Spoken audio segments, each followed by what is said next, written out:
Hi, welcome to another exciting episode of the Andre The Beast Crayton Show. Another exciting show, another exciting guest, and another exciting story. Where are we going today? Let's talk about entrepreneurship and this beautiful lady's journey into creating an award-winning brand out of no experience. And I know you're probably going, Andre, what do you mean? Let's talk about cooking and creating a charcuterie board. I believe that's how you say the pronunciation. But no culinary art skills at all. And like we all have, coming out of something. And we ask ourselves all the time, how do we get to the levels of I can't to the levels of I can in our lives? I know we all have asked ourselves this question, and some of us have somewhat figured it out. Well, she has definitely done that. I'd like to welcome to the show, Miss Erika Lebo to the show. Hello. Thank you. What's up, Erika? Nice last name. Before we even get started, Lebo. What is that? Is that French? Is that French? It's a mutt. It's a little bit of everything. I couldn't even tell you where it comes from. It's a beautiful name. Thank you. Before we get started with your bio, and I read it, it's definitely heart-wrenching, but at the same time, it clearly shows the never say die the beast attitude. Tell the viewers a little bit about who Erika Lebo is before we get into your show. Yeah, I would say that I am a powerhouse, and that's something I never thought that I would say. And I'm sure we'll get into this later, but I didn't have the easiest upbringing from before conception. And I got through a lot of struggles, and I always just tried really hard to find my way, figure out who I am. Do I belong? Where do I belong? And I just stumbled through life, and it led me down this amazing path to where I am today at a level of national speaking and entrepreneurship. Now, I looked at your resume. That's right there. You grew up and was raised in Pennsylvania, but there was a moment in your life where you didn't feel that existence was even part of your fabrication. You dealt with some rape, but more importantly, I want to deal with this part right here, because that's all of it is crucial. But let's talk about the part where you said you didn't even feel like you should even be here. You should even exist. When did all this start to manifest itself?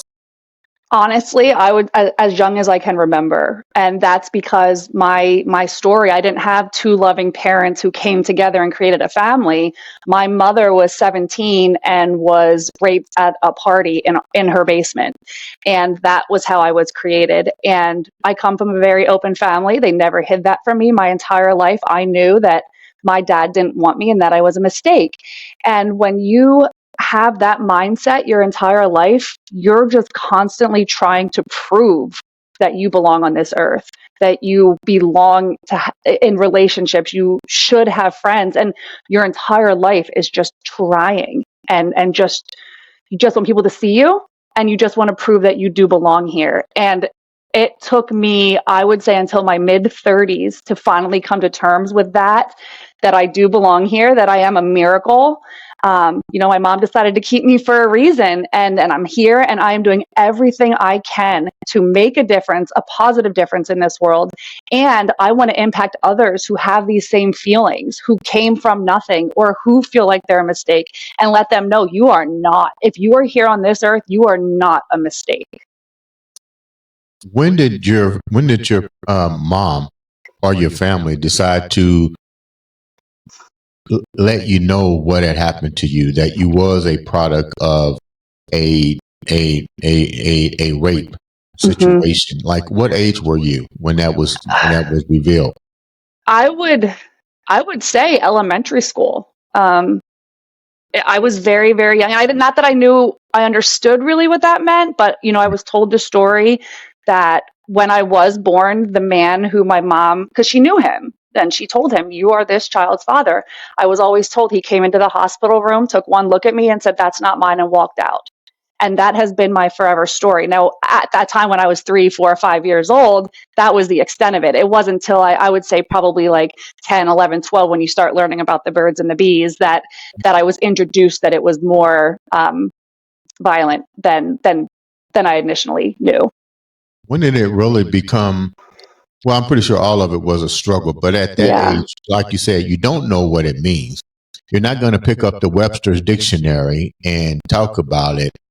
But when other kids have their mom and their dad, these things do begin to show its ugly face, because he's not there, but they told you this tragic story. How did you start to evolve from that? You know, to go talk to your parents and say, you know what, this is really becoming a struggle for me. So I actually kept it to myself. I didn't share it in high school. I didn't share it with any of my friends because I was legally adopted by who I do call my dad when I was 6. My mom did marry, and I called him my dad. And it's so funny because he's a little 5'3" Italian. My mom's 5'3", and I'm 5'10", blonde hair, blue eyes. And people are like, how is that your dad? So we would just laugh about it and never actually tell the truth. So it wasn't until I got older that I was able to share that. But the way that affected me was I didn't let myself get close in relationships either. I didn't have close friends. I didn't go to people's homes. I was so infiltrated by the safety that my family gave me. And, you know, they just always made me feel like our home, our people were it. No one else could ever understand me. And so my entire life, as a child, I just had a really hard time forming those friendships and trusting others. That would seem like to me that would be a difficult path from junior high to high school to college, being put in that type of adaptation mindset. That I'm pretty sure that I don't know. It's like to me it would handicap even developmental skills. Did that happen to you? I actually had the adverse reaction. I worked really hard in school. Again, I always wanted to be the best, do the best, prove myself. So I was always top of the class. I was in the gifted programs. I was involved in school plays. I started working as soon as I turned 16, and I just always pushed myself really, really hard to prove to myself and to my family that I am somebody. But outside of my circle, I just didn't push myself. How difficult was it for you to really have an open heart to heart with your mom about what had happened to her, and the fear that, because I'm pretty sure your mom was afraid, and that fearness basically was inputted onto you with the safety net, figuring that this could happen to you.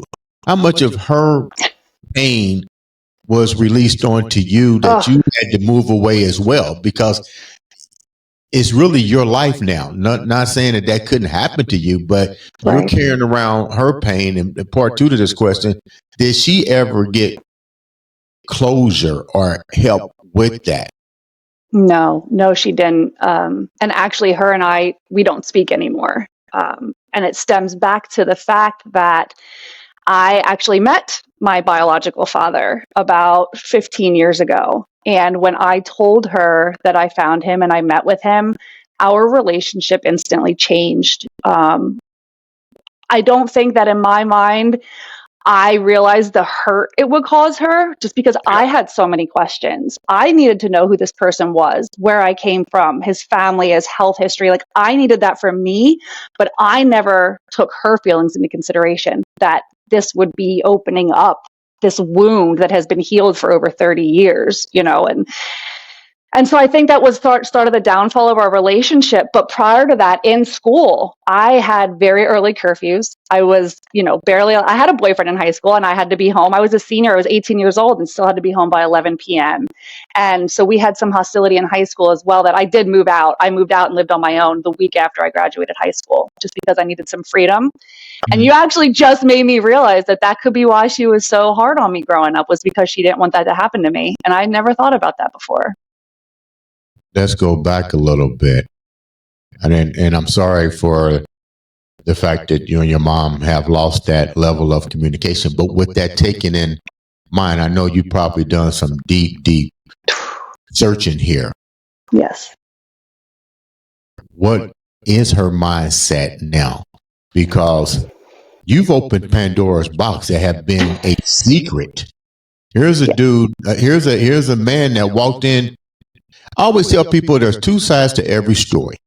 There are. There's two sides.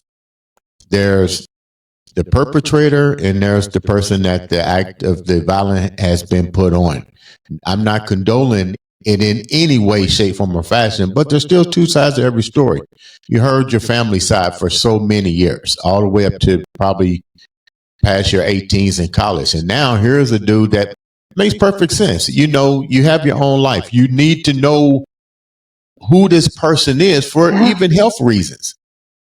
What was the first part of this question is, how did you find him? What, because they had to leave breadcrumbs. So the door wasn't completely closed in your family. Somebody knew a way to get in contact with this individual. Yeah, so my mom knew that I always had a yearning just to know who my father was. So she was able to find his senior photo, and I had a little clipping. That's it, just his senior photo with his first and last name. And that's all I had my whole life. And so when Facebook came out, I started searching his last name. I knew the city he came from. And I found a girl who was a lot younger than me. And I reached out to her and I just said, hey, is this your father? And she said, yes, it is. Why? How do you know him? And I said, well, I think I might be your sister. And it snowballed from there. It was crazy. Crazy, ain't it? It is. It really is. Yeah, but I got to meet him. We met at Panera. We sat down for probably 3 hours. And like you said, there are definitely two sides to every story. His side was that absolutely, yes, we did hook up. That happened, but it was mutual. We were drinking. It was a party. There was nothing terrible. And he did come to the hospital and he saw me, but he said my mom was with multiple other men. So yeah, he was in denial. And there was never a question of a DNA test or anything like that. But when I finally got to meet him and hear that side, yes, I'm still a mistake. Yes, I still shouldn't be here. But at the same time, it was almost like I could breathe. Like that weight was off my shoulders a little bit. Like maybe it wasn't as bad as they made it sound. So it was a little bit freeing. Because that would have been a question I would have asked. Why didn't you reach out? I just think he was in denial all that time. And he started his own family. You know, a few years later, he got married. He had children. And I think, you know, in the back of his mind, I wasn't his. So I don't know that he had a reason to really reach out because he was in denial. But after he saw me, he said, there's no denying it because I look just like him. Like you walk in and see him and you see you guys look just alike. What was the first question that you asked? Goodness. There was just so many questions. And I think I said that to him. I said, I have thought about this moment my entire life, 30 years. I have waited for this moment. And my mind was blank. I just looked at him, you know, and just took it all in and looked at his nose and his teeth and his eyes and was like, wow, this person that I've dreamt of my entire life is sitting here in front of me and I'm half of him. I mean, it was just so surreal. It was so surreal. But honestly, the whole conversation is such a blur. What was his emotion? Did he cry? Did he, you know? He did.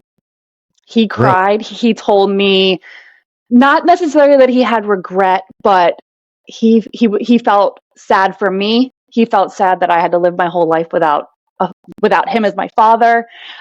He had a lot of just sadness for me, I think, you know, that he wasn't there. Did he ask about your mom? I don't think so. There's no lost love there.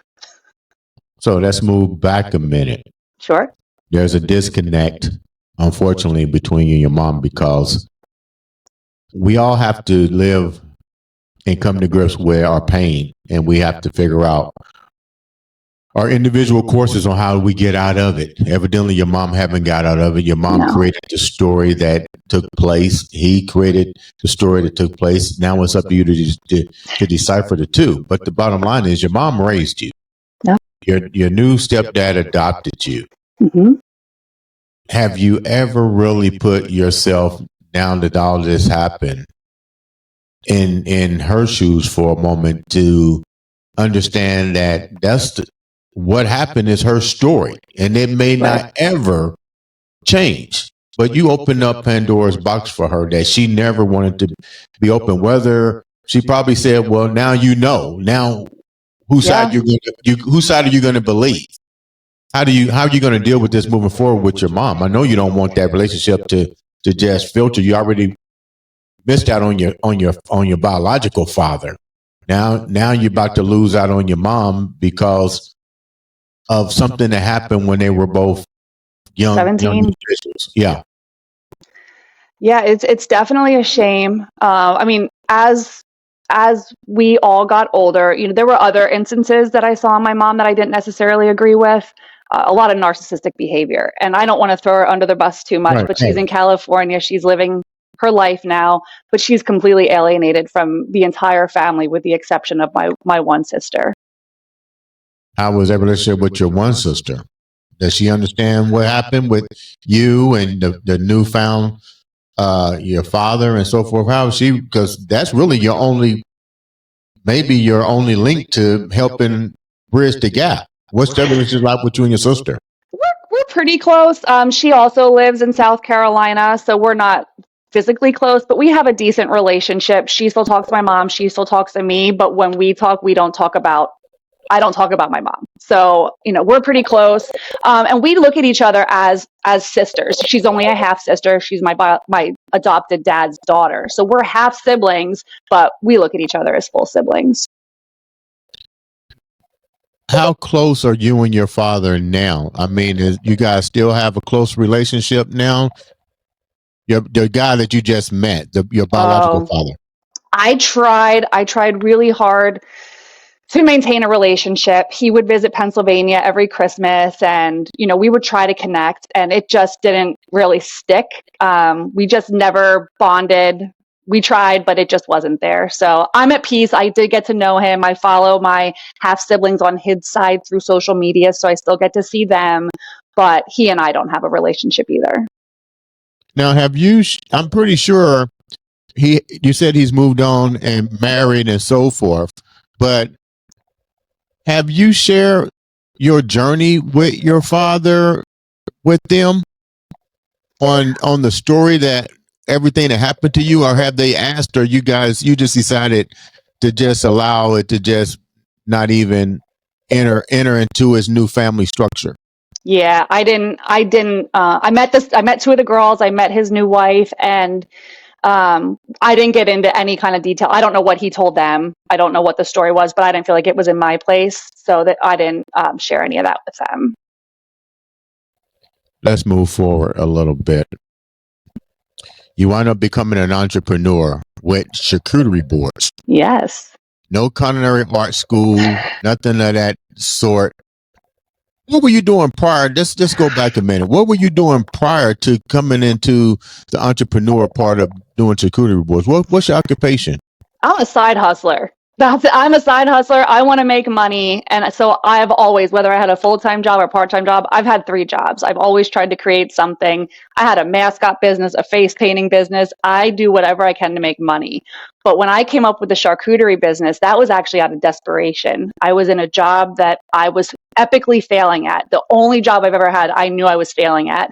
And I had to figure something out before I was let go. And it was the new year, I think January 6th or 7th. And I was sitting on the sofa with my husband, and I said, I don't know what I'm going to do. I need to figure something out. And he's like, well, we just made that charcuterie board at the holidays. What about something like that? And this was during COVID. And I thought about it, and I was like, yeah, I think I could do that. So that night, Facebook page, Instagram, website, everything was set up and ready to go. And I ran with it. And I watched YouTube videos. I taught myself, and just kind of blew up from there. So let's go back a little bit. You have now talked to your biological father. Mm-hmm. He's now started his own family. You met at least one of the siblings. Now you have to ask yourself this question. Based on what you've known all your life, do you share that information with them, or do you keep it and go to the grave with it? I decided not to share that with them. I didn't think it was in my place, and they knew I existed now. So I felt like it was up to him to share his story with his children, and I don't want anyone to be the bad guy because I wasn't there. I don't know. So I did not share any of that with them. Now, let's go back a minute. We talked about your mom's story. It's two versions here. Mm-hmm. You have to decide which one is which. You're trying to rekindle a relationship with your mom because your mom has clearly gotten upset that naturally you're going to find out another side of the stuff and has crippled you guys' relationship. You're cool with your sister. Mm-hmm. What's it like with you and your mom now? How do you bond that? Your mom has moved to you said California, right? California. Mm-hmm. How do you bond that? Because this is a woman that clearly raised you. I get it. I get it. Trust me. Trauma is crazy. And nobody knows except for them to exactly what took place in there. Your mom wanted you to believe her. Mm-hmm. Your dad said, this is my version. Your mom's pissed and moved on. How do you bridge that? Oh, I'll let you know when I figure it out because I have not been able to at all. The older I get, the more life experiences I have, I understand her better and where she's coming from. But it has been so long at this point, I don't know when I'll be able to comfortably reach out and work on building that relationship again. What do you regret the most out of this part of your journey? The fact that you've opened the Pandora box and you've now understand another side of it, but at the same time, there's a disconnect with your mom. You now have new siblings. I don't know what that's like. I'm pretty sure you probably bond some type of, and that's a good question. That's a two-part story. Okay. What's that like? What do you regret most between that two? Let's start with your mom and your dad. What's the regret here? That you open up the box and now you hear her side of the story. Now you got to choose side. What do you regret out of opening that box? So I'm glad I did. I'm glad that I reached out to him and heard his side of the story and got to know him. But if I could go back and do it again, I think that I would keep that my personal secret. I would not bring that up to my mom, let her know his side, let her know we talked. I never put myself in her shoes and the hurt that it could cause. And in retrospect, I think that was probably the biggest mistake of the whole thing. You now have brothers and sisters, and I'm speaking from experience now because I've seen this with my own father who's happily married, and she has her own children. I mean, we're all the same ages, and my dad wants, everybody wants that bond, that chemistry. That like, you're 3 years old, and you'd be like, dude, it don't work like that. Right? It don't work like that. But these are your. Is it half brothers and sisters? Mm-hmm. What's that like? Do you bond a relationship? Do they want to bond a relationship with you? Because you still got to keep in the closet. What happens? You don't want to throw a firecracker in there and they really hate you. So how do you keep that? Yeah, well, with his children, he actually has 4. He has 2 from his first wife and 2 from his second wife. I met the younger 2. I never met the older 2. And they were sweet. We talked a little bit, and I do follow them on social media, but I never developed a relationship. I do social stalk them, and it makes me sad. It makes me sad because I see him in pictures and at their birthdays and at his grandchildren's birthdays and at the weddings, and it hurts me that his other 4 children are experiencing this amazing, happy life with their father. And, I'm not part of that. That makes me very sad. And I don't have a relationship with any of them. And then on my side, where my dad who adopted me, I also have 2 half siblings, and our family dynamic is so crazy. And my sister is the only person that I have a relationship with. She does know the story. But we just don't really talk about it. We don't let that affect our relationship. And I think we interact like just most regular siblings would. You mentioned something that it hurts to go back and look. Yep. Who do you put the blame on? You can't be human and ask yourself. You can ask yourself, how did I get like this? But it's only human nature to say, who do I point the finger at here? This could have been my life. Do you blame both of them? for being young and adolescent? Do you blame the people that kept the secret? Because your mom, part of your family knew this. Yeah. Who do you blame for all this? I think it would go back to my father. At any point in time, he could have just said, let's find out, let's figure it out, let me try. My mom decided to keep me. And so I feel like she did her part the best she could. And my family rallied, my grandparents are like my parents. They supported me through everything. So I would say I do blame him for not stepping up, for not trying, and for just moving on with his life and creating a new family. But I'm pretty sure you shared all of that with him. Yes. Correct? Yeah. What did he say? I think that's when he started to tear up. He realized the pain that he caused the life that he created. And, it's hard to see a man cry. It's very, very hard. And to see him sit across me in Panera with tears in his eyes with, I guess, regret. It was hard to watch, but at the same time, it kind of felt good. Like you got a taste of it. You don't have a taste of what's going through me. So yeah, a little bittersweet, I guess. But you guys now have a somewhat of a relationship, I take it. My father? Yeah. No, we don't have a relationship. It just kind of fizzled out. How does that make you feel that it fizzled out after you've done all of this research? Yeah. All of this trial and tribulation, and now your mom is bitter. I mean, what's that like now?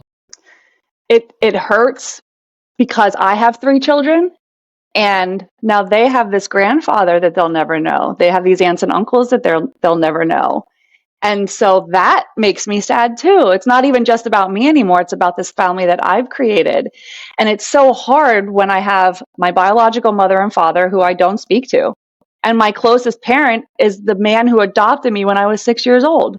He's the only one that's still in my life. Like my parents are non-existent. And I feel bad for myself. I have a lot of self-pity that I try to look past, but now it's starting to trickle down more into my kids and then my kids' kids. Like this is just going to be that never ending cycle of we never knew this person that all of our lives came from. So that's really hard. Do you ever ask yourself that maybe the universe put it there for a reason? And what is the bigger picture here for you? I am a huge believer in everything for a reason. The universe, it all happens the way it's supposed to. And I would not be the person that I am today if I didn't go through that story. If I didn't live that life. The first half of my life was I don't know if I can swear, but the first half of my life was a bitch. And it took me until my 30s to get my act together, to start acting like an adult, to start realizing like, you're wasting your life. What are you doing? And now I'm on this trajectory that is insane. And I wouldn't be living this life if I didn't live that life. What do you mean when you were saying you was acting reckless or not doing what you're supposed to do? I was a mess. You have to give us all the details, but what was a mess? So like I said, I moved out the week after I graduated high school. I lived with a drug dealer. It was a really bad situation. As soon as I turned 21, I got married, got pregnant, started a family. I had nothing. I was working as a waitress. I was trying to be a model. I was working as a teacher's aide. I was a mascot. Like I was just all over the place. And I brought 2 kids into the world in my early 20s with zero plan on food stamps, on WIC, standing in line at the food bank, just trying to just get by. I was like a child playing house. That was what it was like. And again, it wasn't until I was in my 30s and I found that I'm remarried, and he is the person that completely changed my life, helped me figure my mind out, and just really put me on a path that where I'm living my best possible life. What did he do when you say put you on a path? Explain that a little bit without going too deep. Yeah, he's just an amazing man. He is 7 years older than me, which is what I think I need. I'm kind of an out there person.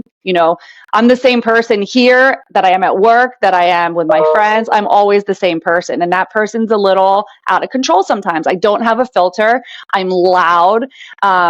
I'm the one that's going to do the dare or anything stupid. That's just me. And I needed someone to ground me a little bit. And so he has that grounding presence where I bring out the fun in him. He keeps me grounded. And together we found God and we started going to church together. And we've now been together for 10 years and just have this amazing life together. And we're just so blessed. Congratulations on that. Thank you.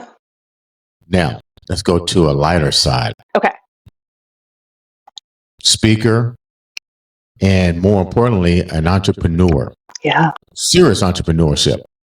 Never been to culinary art school. No. And now have a successful business making charcuterie boards. How did all that come about? So I was, one of my side hustle jobs that I was trying to make work, I was failing at, and I knew I was failing at it. And I was in a do or die situation. It was the new year, it was COVID, and I was sitting on the sofa and I looked at my husband and I said, God, I don't know what I'm going to do. I need money. What are we going to do? And we had just hosted a party over the holidays. And he said, how about like charcuterie? You know, we put that board together. Everybody loved it. And I said, yeah, maybe we could do that.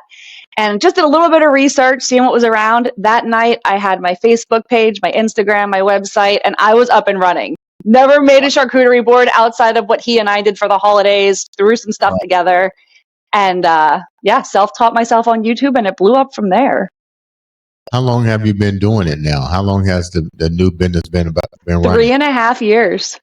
That's crazy. It is. It really is. Okay, so how did you know what to put on the charcuterie board? Only time I see charcuterie boards is, like you said, during holidays. I think my first exposure to knowing what it was my nephew always hosts Thanksgiving, and Roger always brings a charcuterie board. And I was like, man, what is that? And it has like all the different things. It's kind of cool. So how do you know how to really? Well, let me go back. Sure. What was the toughest part on doing a charcuterie board to make it successful? Because there's tons of places that have charcuterie boards, or you can design one. But what makes yours different? What was the toughest part to get the recognition to be successful for 3 years? So the hardest part in the beginning for me was learning the artistry of it. Because you think you just throw some meat, some cheese, and crackers, and you have a board, but it's not like that. You know, there's different shapes, there's different places that you put everything. And I had put so much pressure on myself. I'd look at a picture and I tried to recreate it, and it never looked like that. And I would get so angry. And through the process of teaching myself, I actually created a course now where I teach how to make charcuterie boards. I've created the ABC of charcuterie. You know, I've created this whole concept as to how to do it. But as far as gaining traction in the beginning, I'm very integrated in our community. And so I would post on Facebook community pages, just do community outreach. I went to local businesses with little boxes and said, hey, you know, we're a brand new business in the area. We'd love if you could buy a box in the future. And it was just really community outreach, grassroots marketing that got us where we are. That sounds so cool, because you had to completely believe in this and you knew nothing about it, and you just took off like a thoroughbred. Yes. And got to move. The very first board I made that I got hired for, I cried. I said, I don't know what I'm doing. And I felt so guilty because someone was paying me $115 for this board. And I don't know what I'm doing. It was a mess. And now I whip them together like nothing. With that said, you look back on your life, it's still filled with a little bit of pain, I can see. Yeah, for sure. But the bigger side of the story is the answers, whether they be true or false, have been given to you. It's up to you to determine if you're going to let it affect you, cripple you, or allow you to be stronger and move forward. You definitely are now a public speaker. You've been in business for 3 years. You met a beautiful husband. You guys have found your spiritual connection. You have your children. Such a journey. What do you leave the viewers with from this story? All I can tell you is whatever you've been through, wherever you're at now, it will get better. Trust in yourself. Believe that you belong here. People love you. You're making a difference. And, just take every day as you can, because you only have one life, right? Don't live in the past. Don't look in the past. Look at how far you've come already and how far you can go, because you got this. How can the viewers reach out to you to know more about your charcuterie boards, public speaking, the whole 9 yards? So our website is 73charcuterieco.com. 73 is my favorite number. That's where that came from. My TikTok handle is everyday oof, OOF, because I'm a goofball and I like to make fun of myself. I have another TikTok page called Restaurant Girl Sultant, which is about the restaurant industry and how to be more successful in restaurants. That's about it. The charcuterie business and TikTok. We're going to have you come back and talk about how to be successful in the restaurant business. I would love that. I think that's a good topic. We're going to have you come back. We're going to talk about that. You know what? Thank you so much for taking time, Erika, to come on and share such a beautiful story. Ladies and gentlemen, make sure you follow her. All it takes is a click of a button to make a friend or to learn some new information. This has been another exciting episode of the Andre The Beast Crayton Show.